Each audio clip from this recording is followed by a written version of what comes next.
Come on in, Peter. All right, see what we got here. I gotta go back. It managed to.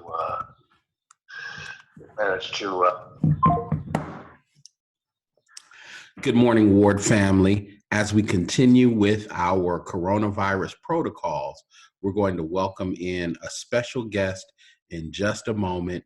Through the miracle of technology, if I can push the button right, we want to say good morning to our good friend, the Reverend Peter Laarman, who is a noted author and scholar and thinker. And Peter, if you will turn on your video, there should be a little camera icon.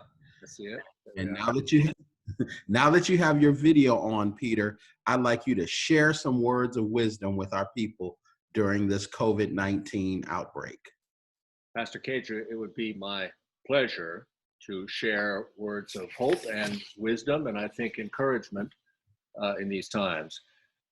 You asked me to reflect a little bit on surviving politically. I think just paying attention is good for our psyches and good for our spirits, and thinking forward. And remembering that it's okay to hold people accountable. We see people suffering through an explosion of debt and evictions and foreclosures. It's within our power, and it's within our political system's power to curb that and to provide relief for the people most directly affected, low-income people, people on the margins. That can be done. The Congress of the United States could cap credit card interest rates tomorrow if it wished. Now, we know why that doesn't happen, but that doesn't mean we can't use this new environment to raise the question, well, why not? Why not do that? Debt relief at the bottom, rather than debt relief for the elites, for the banks and the reckless corporations, makes a lot more sense economically, and it's the right thing to do morally as well. In regard to getting through the quarantine, I've got 3 M's: meditate, move, and medicate. And I want to be clear, I'm not talking about alcohol or marijuana, beloved as those may be to some.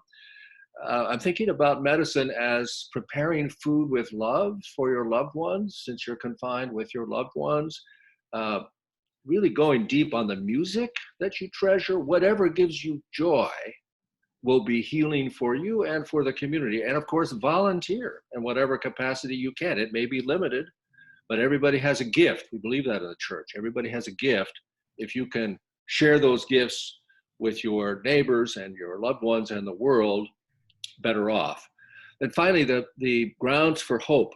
The question I think before us, is God making all things new in the midst of this?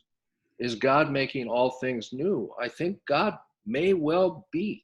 This may be the long-awaited opening to a new way of living, a new way of understanding our being bound together in a single garment of destiny in a way that we haven't remembered for a while we've privatized everything and had this tremendous wealth division building up.